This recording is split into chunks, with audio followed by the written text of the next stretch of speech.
আজকের গল্প সময় না সম্পদ। আরো একটি নতুন গল্পে আমার চ্যানেলে স্বাগত। সর্বাণী, সর্বাণী, এই তো, এই দেখো আমি তোমার জন্য কি নিয়ে এসেছি। তাই? কই দাও দেখি। আচ্ছা, কি আছে গো এই ব্যাগে?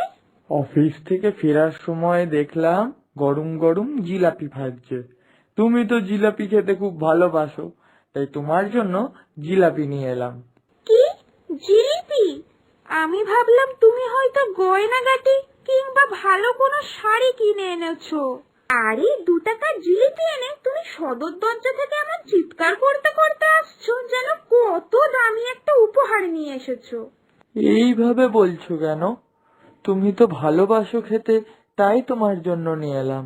আর এই 1 সপ্তাহ আগেই তো তোমাকে আমি একটা ভালো শাড়ি উপহার দিলাম, তারপরেও তুমি আমাকে... ও, 1 সপ্তাহ আগে শাড়ি দিয়েছো আর সেই খোটা তুমি আমায় এখনো দিয়ে যাচ্ছ। তার মানে তুমি আমায় 1 মাসে একটাই উপহার দেবে, তাই তো? এই তোমার মুরদ? না না, খোটা কোথায় দিলাম? আর যে টাকা আমি মাইনে পাই, সংসার চালাতে চালাতে তো আমার নাজেহাল অবস্থা। তাও তো আমি তোমার শখ পূরণের জন্য আপ্রাণ চেষ্টা করে যাচ্ছি। চুপ করো, তোমার মুরদ আমার খুব ভালোভাবেই জানা আছে। কিছু তো দিতে পারো না, তাই এমন মিষ্টি মিষ্টি কথা বলে আমার মন গলাতে আসো। যাও তো এখান থেকে, যাও। তোমাকে আর আমার একদম সহ্য হচ্ছে না। কি দেখেছো তখন আমি তোমায় বিয়ে করেছিলাম? উফ ভগবান, তুমি আমায় কোথায় এনে ফেললে? এরপর সর্বাণীর কথায় অপমানিত বোধ করে তার স্বামী মাথা নিচু করে অফিসে চলে গেলেন। সেই দিন আর সকালের খাবারটাও তার হলো না। না, এইভাবে আর হচ্ছে না। সর্বাণী তো আমার দিকে তাকিয়েই এই সংসারে এসেছে। ওকে সুখে রাখা, ভালো রাখা, এগুলো তো সব আমারই দায়িত্ব। না, আমি স্বামীর দায়িত্ব ঠিকভাবে পালন করতে পারছি না। না, আজ থেকে ওভারটাইম করে হলেও আমি বেশি পয়সা রোজগার করব। এতে যদি আমি ওকে সময় নাও দিতে পারি, আমার কোনো দুঃখ থাকবে না। অন্তত ওকে আমি ভালো রাখতে পারবো। কি গো, এত রাত অবধি কোথায় ছিলে? তোমার তো অফিস শেষ হয়ে যায় সেই 6:30টায়। এখন দেখো তো, ঘড়িতে রাত্রি 11:30 বাজে। আমি তোমার জন্য না খেয়ে অপেক্ষা করছি। হ্যাঁ, আমি ওই অফিসে ওভারটাইম করছিলাম। তুমি আবার আমার জন্য না খেয়ে বসে থাকতে গেলে কেন? আমি বাইরে খেয়ে এসেছি।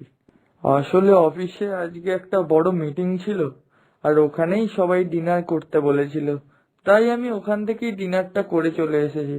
তুমি খেয়ে নাও। আহ, শোনো, আজকে আমার বড় ঘুম পাচ্ছে, তুমি তাড়াতাড়ি খেয়ে নাও। সর্বাণী, এই সর্বাণী, বাড়িতে আছিস নাকি? ও, শ্যামলী বৌদি, আসো আসো, বসো। না রে, আজকে আর একদম বসার সময় নেই।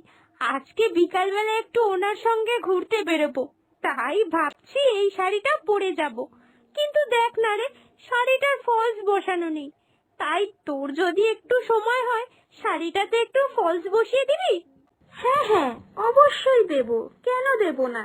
তা অনেকদিন পর তোমরা ঘুরতে যাচ্ছ, তাই না?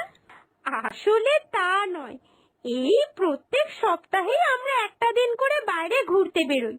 কিন্তু দেখ না, আজকে শাশুড়ি মায়ের শরীরটা একদম ভালো নেই, তাই সমস্ত রান্না বান্না করেই বেরোতে হবে। তাই তো ফলসটা বসানোর সময় পাচ্ছি না রে। তুই যদি একটু ফলসটা বসিয়ে দিস, তাহলে আমি ওদিককার রান্না বান্নাগুলো সেরে তাড়াতাড়ি করে বেরিয়ে যেতে পারবো। ও আচ্ছা আচ্ছা, কোনো অসুবিধা নেই বৌদি, তুমি শাড়িটা আমায় দিয়ে যাও, আমি বরং ফলসটা বসিয়ে রাখবো। এরপর শ্যামলী বৌদি সর্বাণীকে শাড়িটা ফলস বসাতে দিয়ে সেখান থেকে চলে গেল। শ্যামলী বৌদি বরের সঙ্গে কি সুন্দর সপ্তাহে একদিন করে ঘুরতে বের হয়। আমার তো ওর সঙ্গে অনেক দিন কোথাও বেরোনোই হয়নি। না, আমি বরং ওকে একটা ফোন করি। ফোন করে বলি আজকে তাড়াতাড়ি অফিস থেকে ছুটি নিয়ে বাড়ি চলে আসতে, আমরাও আজকে সন্ধেবেলা বেরোবো। এরপর সর্বাণী তার স্বামীকে ফোন করলো। না না, আজকে তো আমার একদমই হবে না। আজকেও আমার ওভারটাইমের ডিউটি আছে, এরপর আরো 2টো মিটিংও আছে। তোমার যদি খুব দরকার থাকে তুমি একাই বেরিয়ে যাও। সেই দিনকেও সর্বাণীর স্বামী অনেক রাত করে বাড়িতে ফেরে। কি গো, তুমি আজকেও এত রাত করে বাড়ি ফিরলে? দেখো, আজকে তো রাত 1টা বেজে গেছে। তোমার অফিসে এত কি কাজ থাকে শুনি? তোমার কি এমন কাজ যার জন্য তুমি আমাকে 2 মিনিটও সময় দিতে পারছো না? সময়টাই যে নেই আমার হাতে গিন্নি। অফিসের এত কাজ, সেই সব ফেলে আমি কিভাবে তোমাকে সময় দেব তুমি বলতে পারো? সেই ভোরবেলা অফিসে বেরিয়ে যাই আর এই রাত করে বাড়ি ঢুকি, এরপরও তুমি আমার থেকে আর কত সময় চাও? কোথায়? তুমি তো আগেও অফিস করেছো।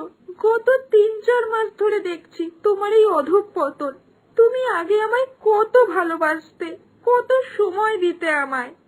এখন নিশ্চয়ই তোমার জীবনে অন্য কেউ এসে গেছে, তাই তুমি আমায় আর একদম সময় দাও না। আমি সব বুঝে গেছি, পুরনো হয়ে গেছি না আমি? পুরনো তুমি মোটেও হওনি গিন্নি। আমি আগেও যেমন তোমায় ভালোবাসতাম, ঠিক আজও তোমাকে সেরম ভাবেই ভালোবাসি।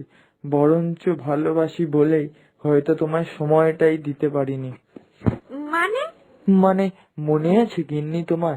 তুমি আমার থেকে দামি দামি উপহার, দামি দামি গয়না, শাড়ি এইসব চাইতে, আর আমার রোজগারের কারণে আমি তোমাকে সেগুলো দিতেও পারিনি। কারণ আমার রোজগারটা তখন খুবই কম ছিল, আর সেই কারণে আমি ওভারটাইম করি। ওভারটাইম করবার জন্য সকাল থেকে রাত অবধি খাটাখাটনির পর তোমাকে আর আমি সময় দিতে পারিনি। কিন্তু তোমাকেও একটু বুঝতে হবে গিন্নি, যে তোমার কোনটা দরকার, আমার থেকে সময় নাকি তোমার দামি দামি গয়না। দরকার নেই, দরকার নেই আর আমার কোনো দামি দামি উপহারের। আমার শুধু তোমাকে চাই। আর 5টা দম্পতি যেরকম সুখে শান্তিতে বসবাস করে, আমিও তোমাকে নিয়ে সেভাবে থাকতে চাই। বলছো? তাহলে আমার সর্বাণী যখন চেয়েছে, আজ থেকে আর নো ওভারটাইম। তবে হ্যাঁ, আমি কিন্তু বড়ই ছাপোষা মানুষ।